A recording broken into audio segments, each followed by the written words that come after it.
शिव महापुराण के अंदर 5वें शिव महापुराण के विद्येश्वर संहिता में लिखा हुआ है महाराज। विद्येश्वर संहिता, यदि कोई नारी अपने पति से एक बार कह दे कि मैं तुमसे विवाह कर मेरी जिंदगी नर्क हो गई, इससे तो नहीं होता तो अच्छा रहता।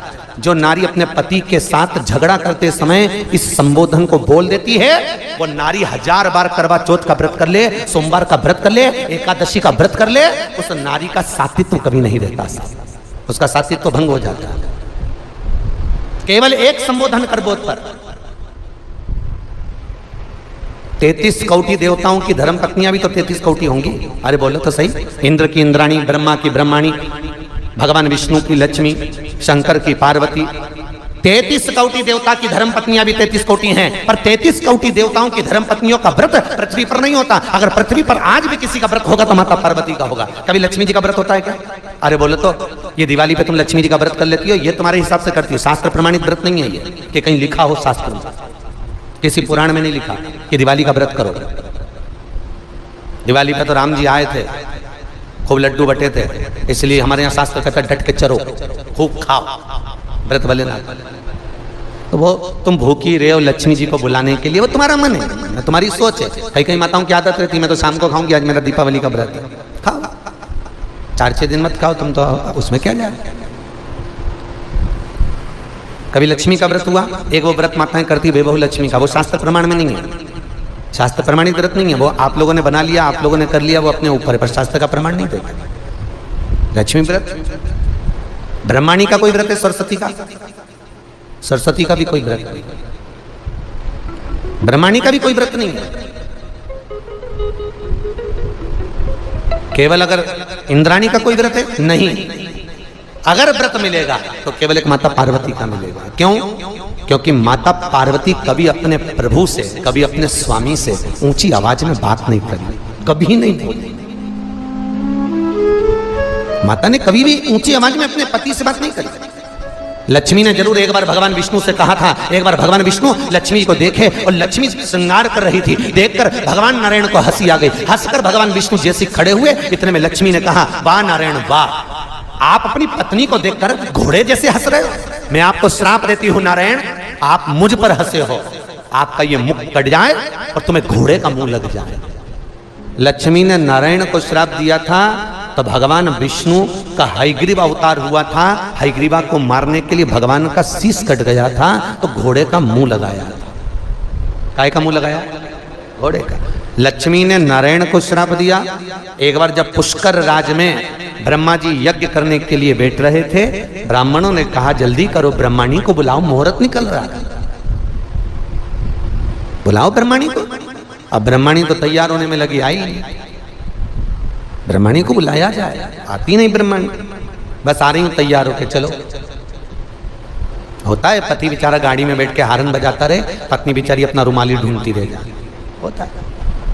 अब वो बार बार हारन बजाए, ये बार बार क्या आ रही, अब ब्रह्माणी भी ऐसी आ रही, बस कह रही, परंतु इतने में देव ब्राह्मणों ने कहा मुहूर्त निकल जाएगा, तो ब्रह्मा जी ने कहा आपको जो करना है करो और यज्ञ चालू करो। इतने में ब्राह्मणों ने गाय को पकड़कर खड़ा करा और गाय माता के सामने ब्राह्मणों ने वेद की ध्वनि करना प्रारंभ करी। जैसे ही वेद की ध्वनि करना प्रारंभ करी, गाय के मुख से वेद माता गायत्री को प्रकट कर लिया और गायत्री को प्रकट कर कर भगवान ब्रह्मा जी के पास में गठजोड़ा बांधकर बिठा दिया। यज्ञ प्रारंभ हो गया। इतने में सरस्वती तैयार होकर आ गई। ब्रह्माणी जैसे तैयार होकर आई, ब्रह्माणी ने देखा कि मेरी जगह पर कोई दूसरा बैठा है।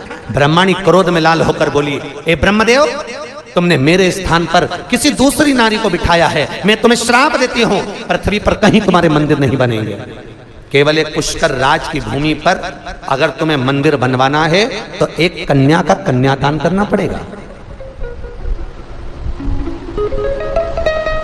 एक कन्या का कन्यादान,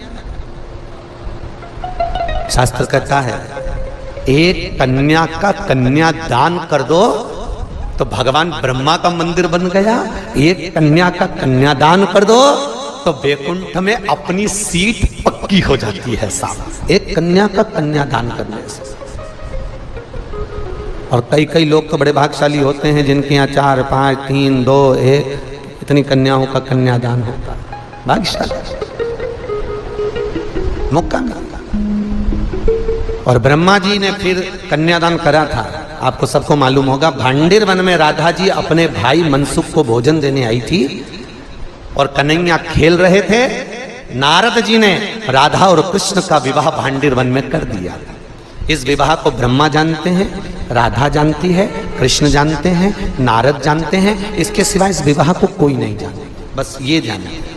फिर जाकर ब्रह्मा जी का मंदिर द्वापर में बना, सतयुग में नहीं, त्रेता में नहीं, द्वापर में ब्रह्मा का मंदिर।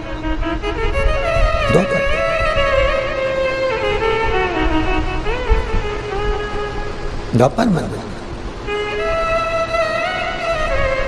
ब्रह्माणी ने ब्रह्मा को श्राप दिया था, नारायणी लक्ष्मी ने भगवान विष्णु को श्राप दिया था, इंद्राणी ने इंद्र को श्राप दिया था, पर माता पार्वती ने कभी भगवान शंकर से ऊंची आवाज में बात नहीं करी थी। इसलिए आज भी माताएं सब जो व्रत करती हैं वो पार्वती के। छठ का व्रत पार्वती का, तीज का व्रत पार्वती का, चतुर्थी का व्रत पार्वती का, जितने व्रत माताएं करेंगी सारे व्रत माता पार्वती के, कोई देवी देवता के नहीं। बस निवेदन आपसे भी है, व्रत आपके भी चालू हो सकते हैं अगर तुम अपने पति से ऊंची आवाज में बात नहीं करो तो। व्रत तो चालू। तो जब भी बोलती है सी गरज के बोलती राम। एक पति की पत्नी मर गई, पति अंतिम संस्कार करने गया था और अंतिम संस्कार कर कर वापिस आ रहे थे। आते से ही बहुत धड़ाके से बिजली कड़की। जैसी बिजली कड़की पति नीचे झुका, जमीन पे प्रणाम करा, प्रणाम करके तुरंत कहा पहुंच गई। तो जितने लोग अंतिम संस्कार करके आ रहे थे उन्होंने कहा तुझे कैसे मालूम कि पहुंच गई? नहीं, नीचे भी गरजती थी, ऊपर जाते से ही गरजी है, समझ लो पहुंच गई, सही जगह पहुंच गई, स्थान मिल गया।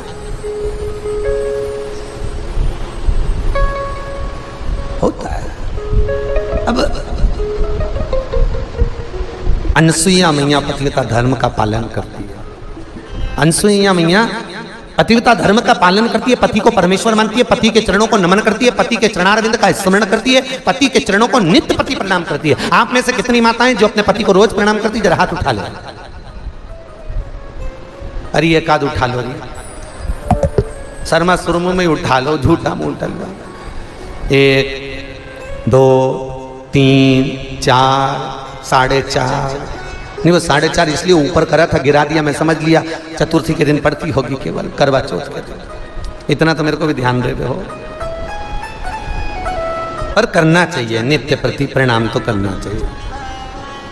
अच्छा तुम मत, कभी कभी ऐसा भी होता है तुम नहीं करती वो कर लेता हो। कभी कभी ऐसा भी होता है, आपने देखा है कई बार घर में जब झगड़ा होता है तो पति बेचारा कहता है मैं तेरे हाथ जोड़ू, तेरे पांव पड़ू, चुप हो जा, अरे जगदम्बा हो जा। अब बेचारा और क्या करे? तुम अच्छा तुम बताओ इससे ज्यादा क्या करेगा? वही बेचारा अकेले में तेरे पांव पड़ लो तो चुप हो जा। बोलो। अनसुईया मैया पतिव्रता धर्म का पालन करने वाली है, पति को परमेश्वर मानने वाली, पति के चरणारविंद का स्मरण करने वाली, पति के चरणों का अनुमोदन करने वाली, पति प्रणाम। अच्छा ईमानदारी से बोलना, पत्नी पति को ज्यादा स्नेह करती है कि पति पत्नी को ज्यादा स्नेह करता है? कितनी जल्दी बोली, कितनी जल्दी। सब चतुर हो गए भोपाल के। बुआ जी जय हो थारी, सब चतुर।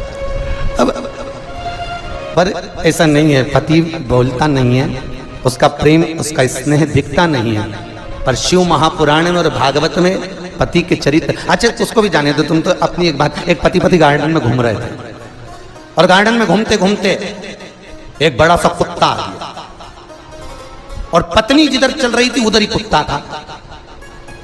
बेचारे पति को लगा ये कुत्ता मेरी पत्नी को खा जाएगा, फिर बच्चों को स्कूल कौन भेजेगा, टिफिन कौन बनाएगा, ट्यूशन कौन भेजेगा।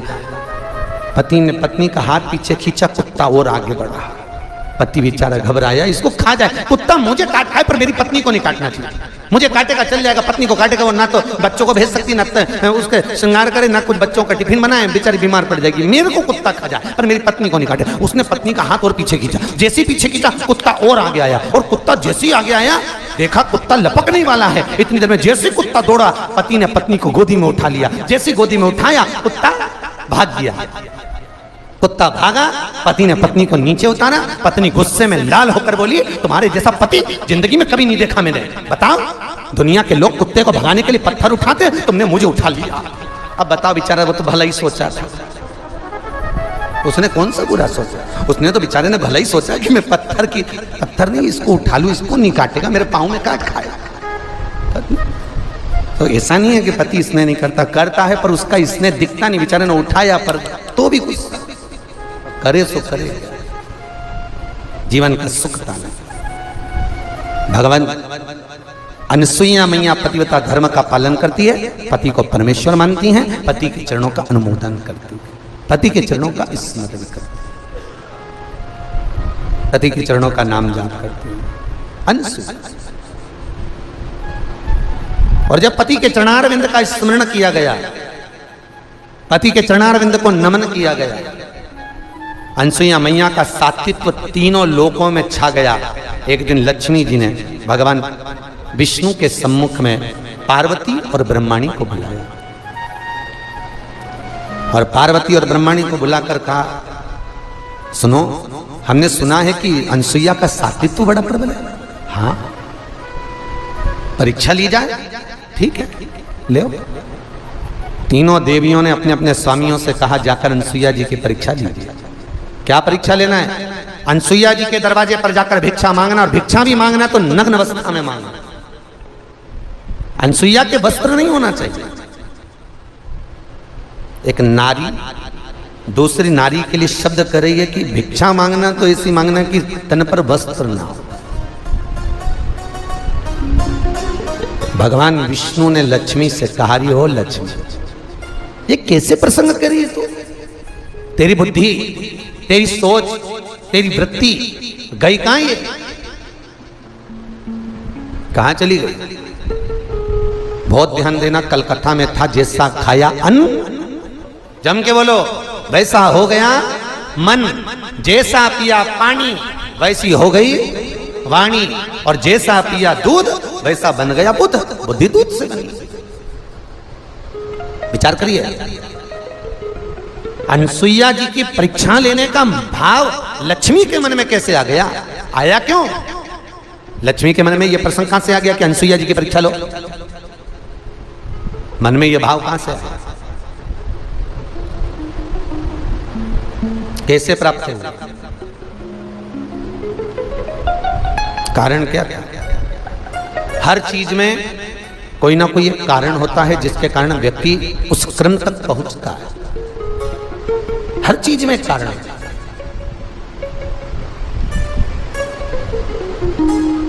अब एक बार की बात है, माता लक्ष्मी इंद्राणी के घर गई,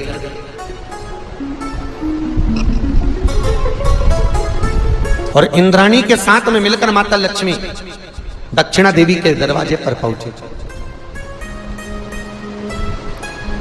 और दक्षिणा देवी के दरवाजे पर पहुंचकर माता लक्ष्मी ने आज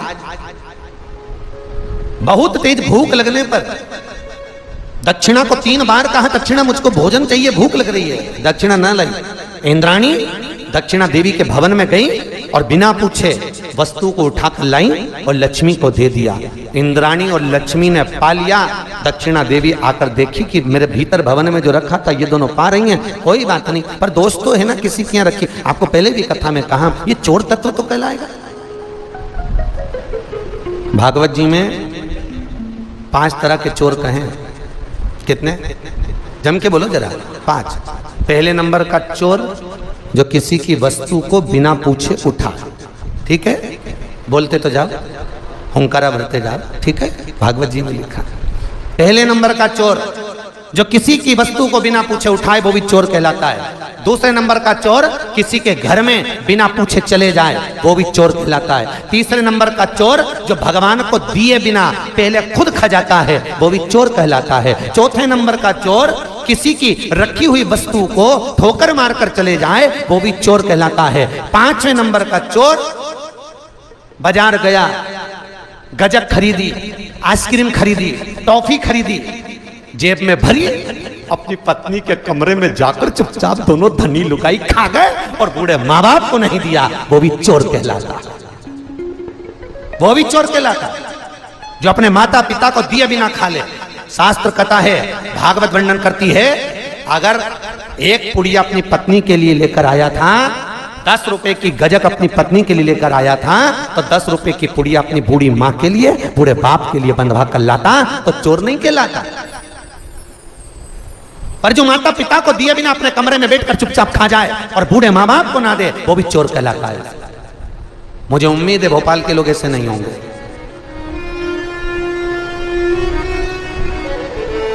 चोरी का तत्व है। भगवान को समर्पित करे बिगर भी पाले ना, ये चुटकाई है। जो तत्व लक्ष्मी जी इंद्राणी से करेंगे, भूख लग रही है, इंद्राणी दक्षिणा के जाकर अंदर प्रवेश कर उठाकर लाई और लाकर दे दिया। भले किसी के यहाँ कितना भी पड़ा हो, भले किसी की टेबल पर कितना भी भोजन रखा हो, भले 56 भोग जमे हो, पर जब तक तुमसे कहा ना जाए तब तक तुमने लेना नहीं, तब तक उसको उठाना नहीं।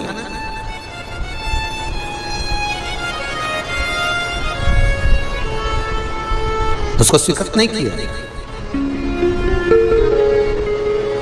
कई लोग मंदिर में पंडित जी नहीं रहते तो पंचपातर उठा के अपने ही हाथ से चरणामत ले लेंगे, अपने हाथ से तुलसी दल ले लेंगे, खा के चले जाते हैं और इतने बड़े धर्मात्मा बनेंगे, बढ़िया चकाचक टंगा पाटी पाट पड़ा के सिर पे पल्लू मल्लू लेके, और सब पंडित जी नहीं है, इन्हें ही सब ले लिया, ले लुआ के चल दिए। ईमानदारी से बोलो, हो कि नहीं छोटे? अरे बोलो तो सही, चोर हो कि नहीं? आज्ञा ली तुमने? राम जी से पूछा, जिसके मंदिर में खड़े थे उस परमात्मा से पहले आज्ञा लेना थी कि भले पंडित जी नहीं है तो भगवान से कहना था, प्रभु पंडित जी नहीं है, हम ले लें आपसे, पंचामत चरणामत लें आपसे, और भगवान आज्ञा दे दें तो ले लो।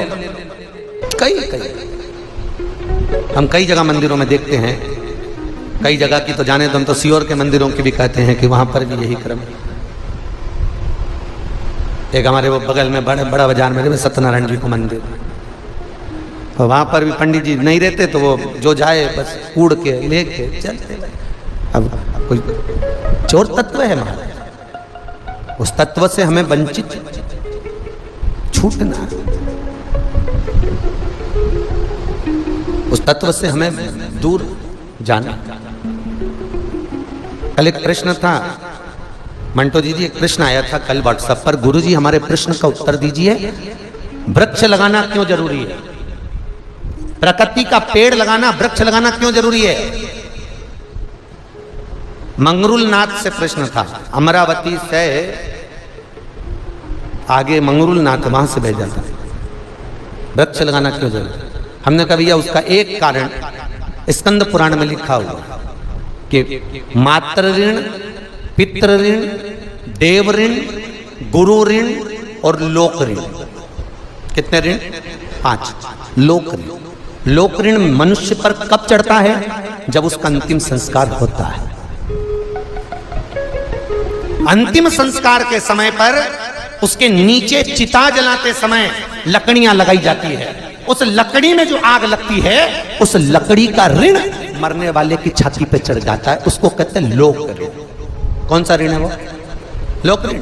गरुड़ पुराण के 5वें अंश में भी लिखा हुआ है, मातृ ऋण चुकाना सरल है, पितृ ऋण चुकाना सरल है, गुरु ऋण चुकाना सरल है, आदिक आदिक जितने ऋण हैं चुका सकते हो, पर लोक ऋण कब चुकेगा? तो भगवान कहता है इसको लोक ऋण चुकाने के लिए एक बार फिर जन्म दिया जाए, और ये पृथ्वी पर जब जन्म लेगा एक वृक्ष लगाएगा, वृक्ष लगाएगा तब जाकर इसका जो चिता के समय जला हुआ जो ऋण था तब चूकेगा। उस लोक ऋण को चुकाने के लिए पुनः जन्म मिलता है कि एक वृक्ष लगाओ, मरने से पहले एक पेड़ लगाकर जाना, जिससे हम उस ऋण से चूक जाए, उस ऋण से हम वंचित हो जाए।